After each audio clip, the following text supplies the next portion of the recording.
आज के मुख्य समाचार। झुग्गी बस्ती से निकलकर अपराध की दुनिया में आया मचाया तहलका। भाजपा सरकार से बगावत कर सपा ने आए स्वामी प्रसाद मौर्य के बेटे को टिकट नहीं।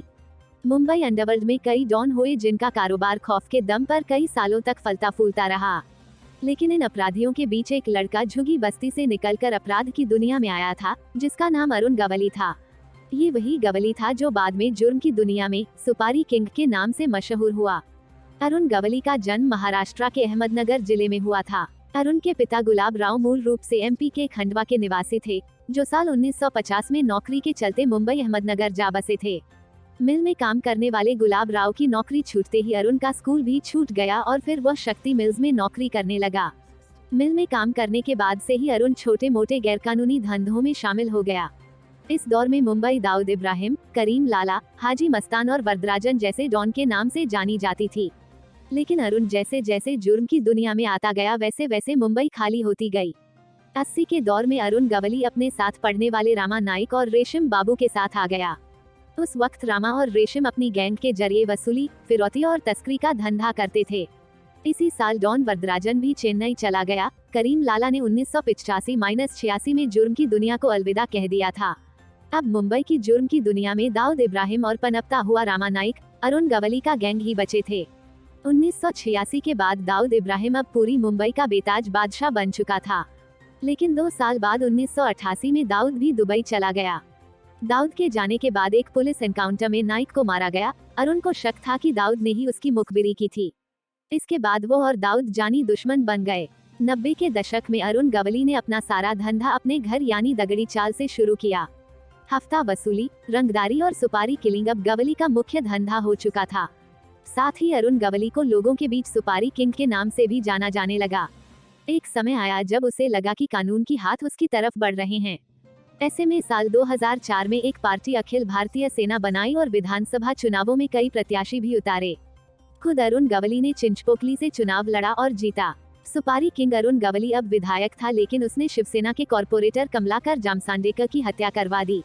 मामला शिवसेना से जुड़ा था तो लाजमी था कि हल्ला हुआ। फिर अदालत ने अरुण गवली को इस मामले में दोषी करार देते हुए आजीवन कारावास की सजा सुना दी। अरुण गवली के जेल जाने के बाद पुलिस ने उसके पूरे गैंग को खत्म कर दिया। इस समय वह नागपुर जेल में अपने गुनाहों की सजा काट रहा है। 2022 उत्तर प्रदेश में भारतीय जनता पार्टी के नेतृत्व वाली सरकार से बगावत कर इस्तीफा देने वाले स्वामी प्रसाद मौर्य के बेटे को समाजवादी पार्टी के अध्यक्ष अखिलेश यादव ने टिकट नहीं दिया है। सपा ने 159 प्रत्याशियों की सूची जारी की है। उत्तर प्रदेश के पूर्व मुख्यमंत्री अखिलेश यादव करहल सीट से चुनाव लड़ेंगे। सपा ने स्वामी प्रसाद मौर्य के बेटे उत्कृष्ट मौर्य को टिकट नहीं दिया है। उनकी जगह पूर्व कैबिनेट मंत्री मनोज पांडे को फिर से रायबरेली की ऊंचाहार से टिकट दिया गया है। 2012 और 2017 में पांडे ने जीत दर्ज की थी। उत्तर प्रदेश के ऊंचाहार रायबरेली से लगभग 40 किलोमीटर दूर है। इस सीट पर दलित मतदाता सबसे अधिक हैं। यहाँ पर यादव, मौर्य, पंडित, राजपूत, मुस्लिम, एससी, लोध, कुर्मी समेत ओबीसी मतदाता की संख्या अधिक है। 2017 में भाजपा ने स्वामी प्रसाद मौर्य के बेटे उत्कृष्ट मौर्य को टिकट दिया था, लेकिन सपा के मनोज पांडे से हार गए थे। स्वामी प्रसाद मौर्य के अलावा मंत्री धर्म सिंह सैनी और मंत्री दारा सिंह चौहान ने भाजपा से इस्तीफा देकर सपा में शामिल हुए थे। इनके अलावा भगवती सागर कानपुर में बिल्हौर रोशनलाल वर्मा, शाहजहांपुर में तिलहर विनय शाक्य, औरैया में बिधुना ब्रिजेश प्रजापति, बांदा में तैदवारी और मुकेश वर्मा, फिरोजाबाद में शिकोहाबाद थे।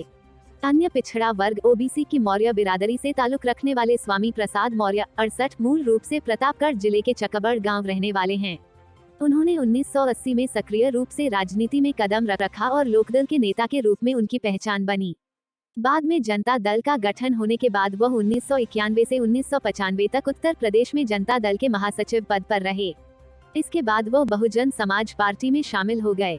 मौर्य पहली बार 1996 में बसपा से डलमुख रायबरेली क्षेत्र से विधानसभा के सदस्य निर्वाचित हुए थे और 1997 में मायावती के नेतृत्व वाली भाजपा बसपा गठबंधन सरकार में खादी ग्रामोद्योग मंत्री बने। मौर्य 2001 में बसपा विधानमंडल दल के नेता बने। 2002 विधानसभा चुनाव में बसपा के टिकट पर वो दूसरी बार विधायक चुने गए। मायावती ने 2007 में उन्हें विधान परिषद का सदस्य बनाया और बसपा सरकार में राजस्व मंत्री बने।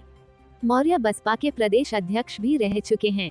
बसपा ने 2009 में पडरौना कुशीनगर विधानसभा सीट पर उपचुनाव में मौर्य को उम्मीदवार बनाया और चुनाव जीतने पर उन्हें पंचायती राज मंत्री का पद दिया। 2012 में मौर्य फिर पडरौना से चुनाव जीते और बसपा ने उन्हें विधानसभा में पार्टी का नेता बनाया। मौर्य ने 22 जून 2016 को अचानक बसपा प्रमुख मायावती पर गंभीर आरोप लगाते हुए पत्रकार वार्ता में बसपा छोड़ने की घोषणा की और भाजपा में शामिल हो गए। भाजपा के टिकट पर 2017 में वह 5वीं बार पडरौना विधानसभा सीट से निर्वाचित हुए और उन्हें योगी आदित्यनाथ की सरकार में श्रम एवं सेवायोजन मंत्री बनाया गया। स्वामी प्रसाद मौर्य की पुत्री संघमित्रा मौर्य बदायूं से भारतीय जनता पार्टी की सांसद हैं।